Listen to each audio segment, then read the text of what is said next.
Welcome to Around the World with Dane Waters. I'm your host, Dane Waters. It's always a great pleasure to be here. And, every week I wonder, can the world get even crazier? And it's 2026. And I tell you that if the last, we're 6 days into 2026, if the 6 days, first 6 days are any indication, I'm really worried about 2026. So let's just talk real quick before we get to our guest today. The big news, of course, is President Trump literally kidnapping a head of state. Let me be very clear. I didn't like Maduro. I do believe he's a dictator. I do believe that he's not the best for the Venezuelan people, but he is a leader of a sovereign nation. And just because you don't like him, you just don't go and just kidnap him and take him. The logic that was used to take him is the same logic that Putin can use to go kidnap Zelensky tomorrow, or that Xi can go kidnap the leader of Taiwan if he wants to. You just don't do that. We have international institutions. We're a community that is designed we're a world that's designed to try to solve these issues, not unilaterally, and it's just fundamentally wrong on every single level. And I tell you, I just saw an interview with Stephen Miller, who is the White House Deputy Chief of Staff and one of the Deputy National Security Advisors for Trump, saying that the world is ruled by sheer force. You know what? It doesn't make it right. I mean, it just doesn't. You just can't live in a society that way, where just because you have power doesn't mean you can do whatever you want to do. And based upon that logic, that's what Putin is doing in Ukraine. He's using force on Ukraine. Xi's going to use force on Taiwan. I mean, you're going to see what's happening in Yemen right now between Saudi Arabia and the UAE. I mean, might is not right. It is not. And I think fundamentally we are heading in a very bad direction in this country and in this world. And I am extremely concerned about it. And so I think we'll be talking a lot about that in 2026. But let me just be absolutely 100% clear. Maduro's not a nice guy, but you just don't go and kidnap a leader of a sovereign nation and take him away. You just don't do that in the middle of the night. It is fundamentally wrong. America is wrong, and it is taking the world in a very dark place. And so, on that note, let's take a quick break with Around the World with Dane Waters, and we'll be back with our first guest. Thank you very much.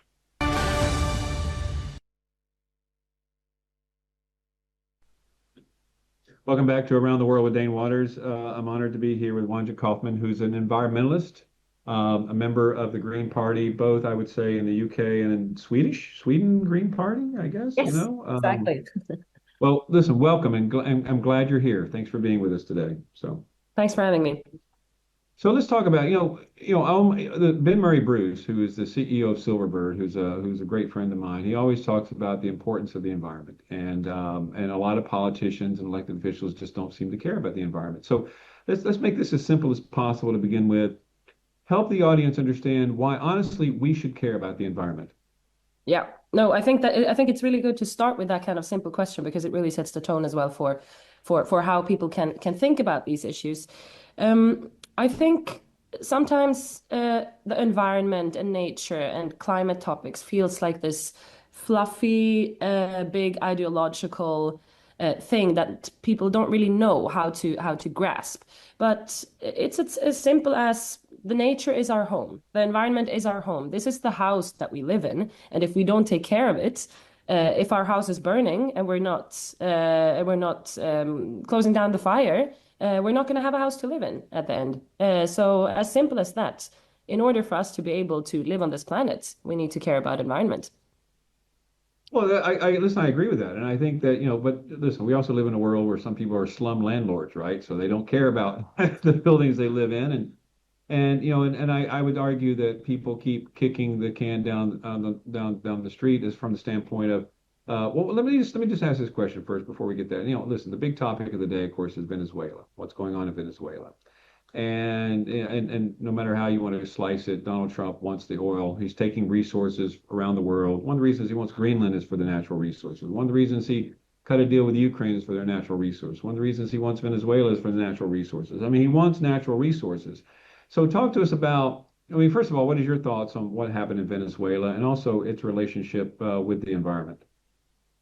Yeah, I mean, I thought it was very, very interesting to hear your introduction about Venezuela as well. I think obviously this is something that all of us have been thinking a lot about in the past few days. to me, it's a clear case of nature colonialism, basically. So, as we all know, Trump is not really a person that is known for caring a lot about environmental stuff. He's in most of his speeches, otherwise, in most of his campaigns, he doesn't really give a shit about nature, about environment, about climate. He thinks it's a hoax. But at the same time, he wants to pick the cherries and get the best out of it.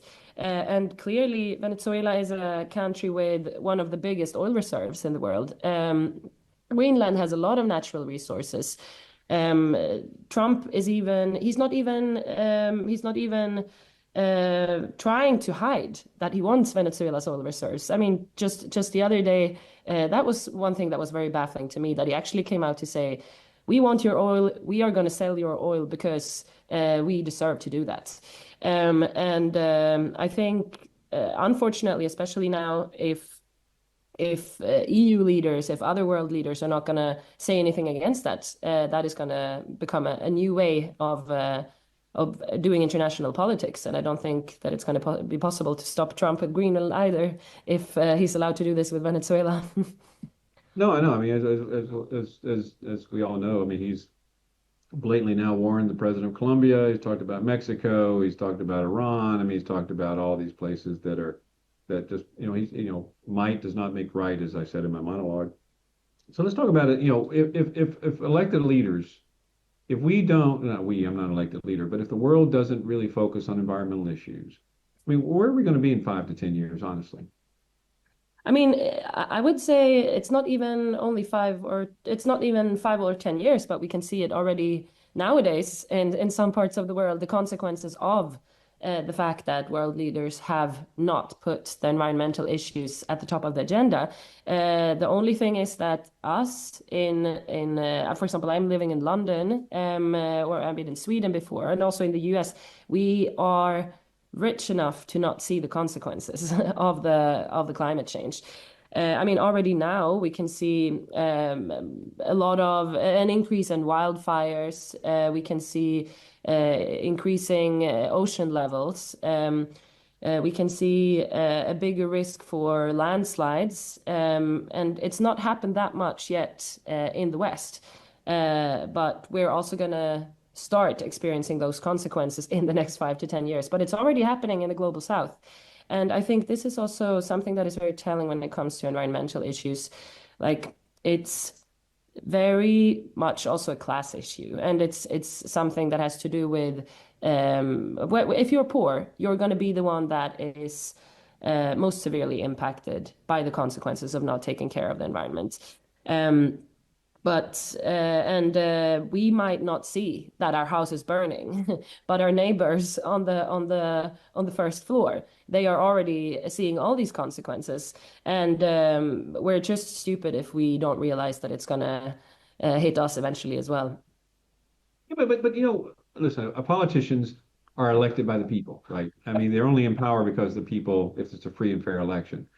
I know we sit here and we talk about, elected officials not doing enough, yet the people are electing them into office. Let's take the UK, for example. I mean, I think when I last saw you, I talked about how impressed I was with when I watched the last debates before the last election, that the leader of the Green Party in the UK was a great debater. Sorry, I don't remember her name, but yet they're making very little. Well, I guess they're making some progress in the UK. Do you think that the voters understand the importance of electing people who care about the environment? I think to some extent, I do think that right now we are in a bit of a dip when it comes to the trends about caring about the environment. I think we're going to get there again.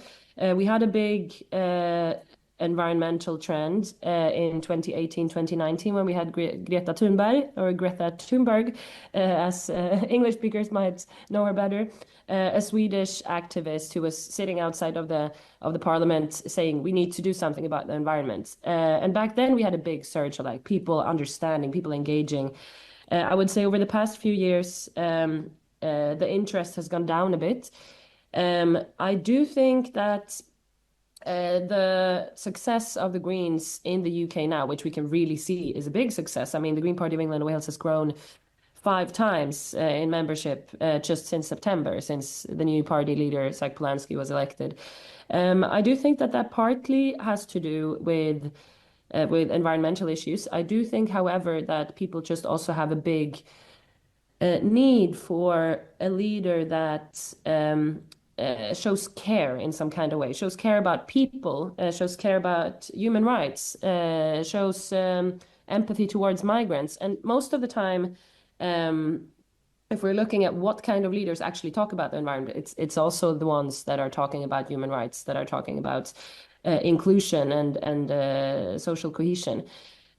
So my hope is, even though I think most people are currently moving towards the Greens because of those issues, the human rights issues, that will automatically also lead to bigger interest in environmental topics. And I really hope that this Green search is going to continue until the next elections, so that we can actually see a government in place in the UK that will, for real, work for environmental care.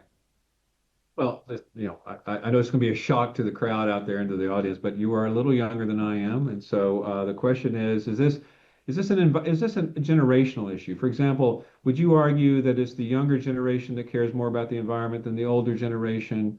And politically, many people argue that the younger generation is going to be more powerful. So you think that's going to be that basically cause the shift into more leaders who care about this issue? If you would have asked me a few years ago, I would have said yes. Unfortunately, I can see that a lot of people in my generation are also now taking a lot of steps back, becoming more conservative. So unfortunately, my own generation is not giving me all the hope I wish that it would give me. So I really think that it needs to be a cross-generational effort, and I do think that it's going to be extremely important that everyone, both people from my generation and people from older generations, are really understanding what they can do personally for the environment, but also what they need to ask from their politicians. Yeah, so why do you think that the people of your generation are stepping back? I mean, what is an issue that is great, more important to them now than the environment? I think it's especially coming out of COVID. I think during COVID, I think people gave up a bit on the world. They felt like the world is not going to be there as we knew it from before COVID. So I think when people finally could go out, start travel, start partying, all of that, I think people just stopped caring a bit, which is, I guess, a very human thing to do, but very sad. Um, I can really see it among people my age that we just want to make use of all the opportunities that there are, and that's of course beautiful in many ways, but it also means flying excessively. It means I think a lot of people have went back to eating a lot of meat, which is one of the worst things you can do for the environment. Um, People, yeah, care about other things. And I do think that that's unfortunately a consequence of coming out of COVID and just getting a bit crazy because of all the opportunities we now still have.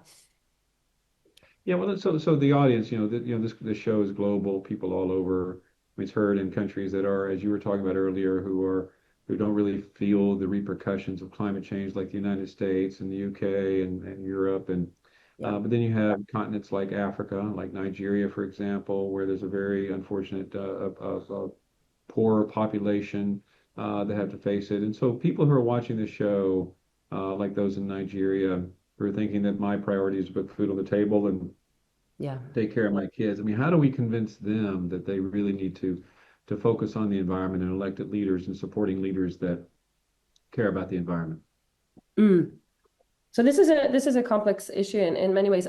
First, I want to say that I do think that the West has the biggest responsibility in making changes, because the West is the part of the world that is polluting the world the most. The West together with China.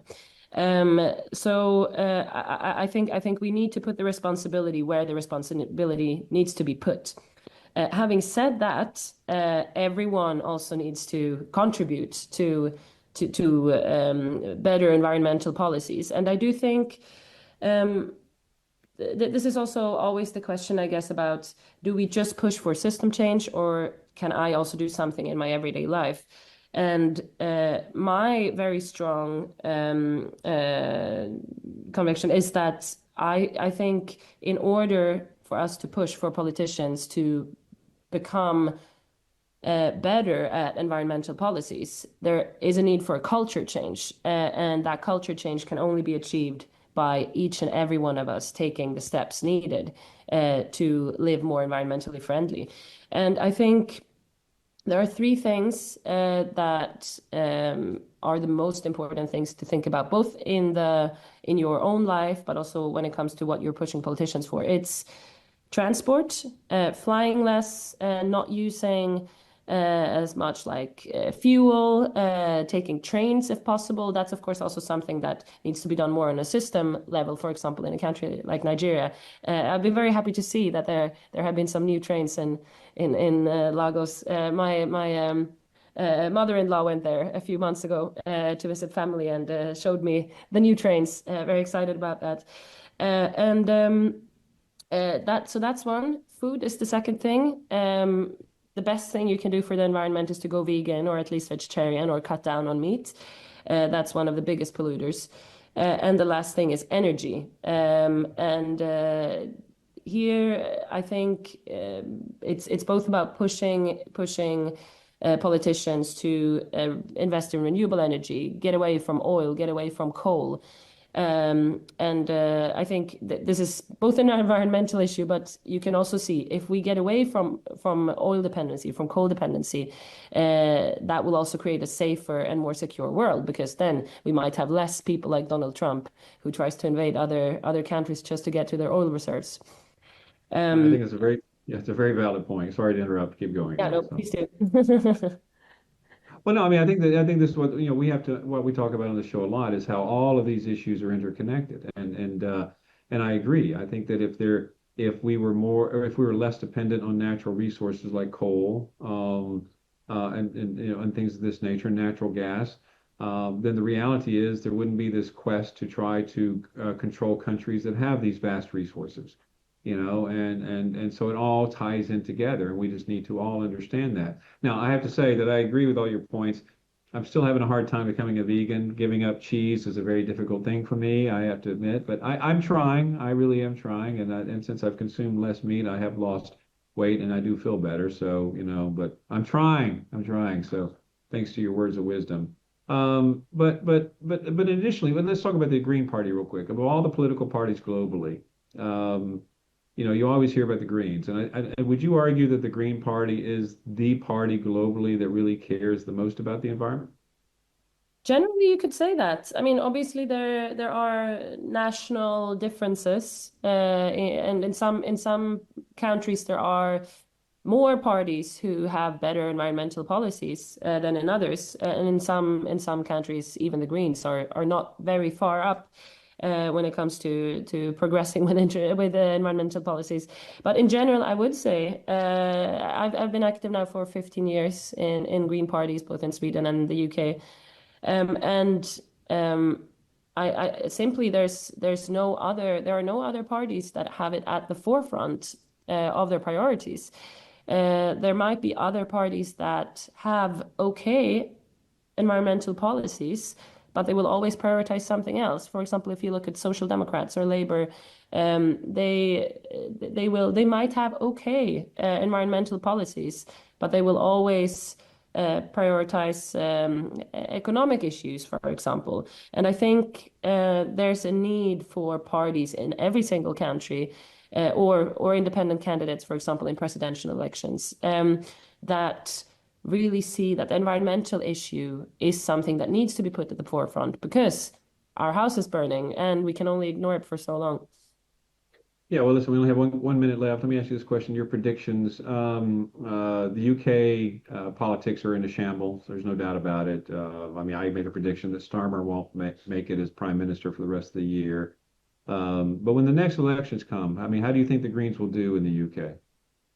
I mean, it can go one way or the other. I think we're either going to have a green landslide victory or we're going to have a reform landslide victory. So it's scary times. Either we're going to have Nigel Farage as Prime Minister, or we're going to have Said Polanski. That's my guess.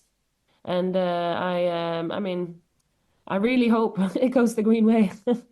Otherwise, we're Well, gonna. but based on that, that just means that, I think there seems to be a consensus among most people that the Tories or the Conservatives are kind of toast in the UK, right? They're kind of a has been. They're kind of gone. Well, listen, I am not a Nigel Farage fan, so I really hope it's the Greens. The UK really has a lot of potential as a country, and I really also think that they're moving closer. One thing I saw Starmer talking about, which I was a little optimistic about, is how he wants to build closer relationships back with the EU, because I think he realizes that the UK being a standalone in this crazy world is not a good place to be. Well, listen, I really appreciate you being with us today. I hope you feel better. I'm sorry you're a little under the weather, but I hope to have you back sometime in the future. So thanks a lot. Absolutely. Thanks, Dane.